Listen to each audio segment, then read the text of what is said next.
God, this is all a bought and paid for system to promote profit.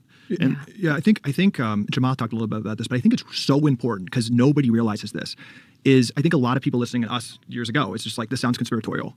And it's just like, what actually happened? And there's a couple like really important dates that happened that are historical that I think like set this structure really intentionally. The first was 1909, the Flexner Report. So literally John D. Rockefeller's personal lawyer wrote the report for Congress that basically set the standard that's the standard today for medical education. And it literally says in the binding guidelines that holistic health and nutrition and anything about interconnectedness of the body is pseudoscience. It says we need to name the condition and cut it out or prescribe it. And what year is this? 1909. So they're still going by the recommendations of 1909. We still follow the Flexner Report. A policy. I mean, and we can get to policies, but like rescinding the Flexner Report and having updated scientific education and standard of care guidelines based on what we learned since 1909 about the majesty of the interconnectedness of our body is a really good first start because we're binded under a law just demonstrably, just like, again, not conspiratorial. John D. Rockefeller's personal lawyer wrote this report. Why? Because John D. Rockefeller is the father of the pharmaceutical industry and created pharmaceuticals from byproducts of oil production and was the first investor into Johns Hopkins and other major medical schools, University of Chicago, and started the modern education program for health. There were some big issues in the health. This was the Wild West,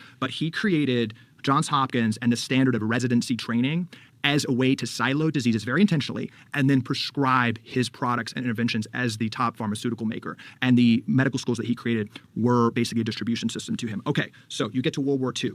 Up until World War II, around that time, the 1950s, 1960s, I would argue almost any medical miracle you can think of or any listener can think of was created before that time. It's all acute situations, emergency surgical procedures, sanitation procedures, antibiotics to make an infection not deadly.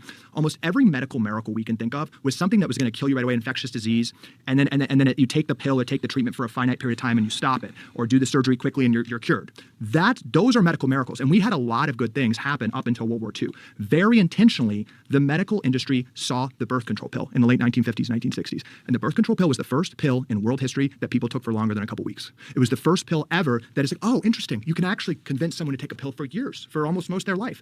Recurring revenue. And there was a huge emphasis of the medical industry to take the trust engendered up until 1960. RFK talks about this. We didn't spend money on chronic disease management. All medicine was acute issues. Chronic disease, diabetes, obesity, that was outside the doctor's office.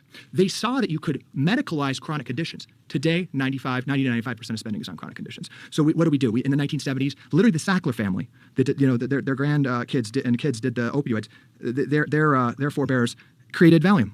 And 30% of women in the United States in the 1970s were on Valium. Time Magazine, Valium Nation, Mommy's Little Helper. Yeah. So we started creating all these psychiatric conditions. We started medicalizing heart disease. We started medicalizing all these type 2 diabetes. Started creating academic research totally funded by the pharmaceutical industry, saying that type 2 diabetes isn't reversible, that it's basically genetic, heart disease, all these things, and started pilling them. Then what happened to food? Chronic disease wasn't that big of a deal in the 1970s, 1980s.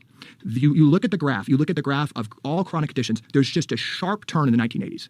It's literally almost to the year of the Surgeon General report saying smoking wasn't great. So the second that report came out, Philip Morris and R.J. Reynolds were two of the largest companies in the world. It wasn't like Microsoft and Google on the top companies list. It was like cigarette companies. Dopamine is a really good thing to sell, which the tech companies do now. And they used their cash files. And by 1990, the 3 largest M&A deals in American history, in world history, were cigarette companies buying food companies. So you had Nabisco bought by R.J. Reynolds, you had Kraft and U.S. Food and you see those graphs of all the food companies owned by like a couple companies. That was the cigarette companies. And they did 2 things very, very intentionally. They took over the institutions of trust to say ultra-processed food was healthy, and then they took their scientists and rigged the food itself to make it more addictive. Not to kill kids, but to make it more addictive. So you had that little food pyramid, which said ultra-processed food is great, low-fat, carbs, base of the pyramid. That was constructed literally by the cigarette industry to promote their addictive products. And this weaponization of food, as I call it, it's not just like this conspiracy. Literally the cigarette industry, those 2 companies, Philip Morris and R.J. Reynolds, were the 2 largest food producers in the United States. Like 50% of American food were created by cigarette companies in the 1990s.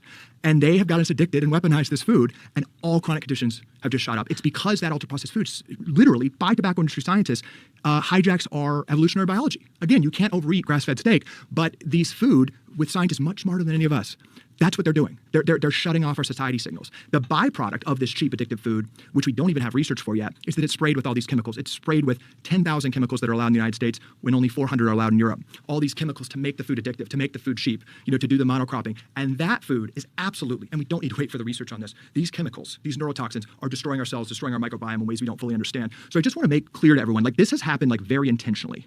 And it can be undone pretty quickly too, but we have to realize this isn't a conspiracy. It's true corruption that happened deliberately.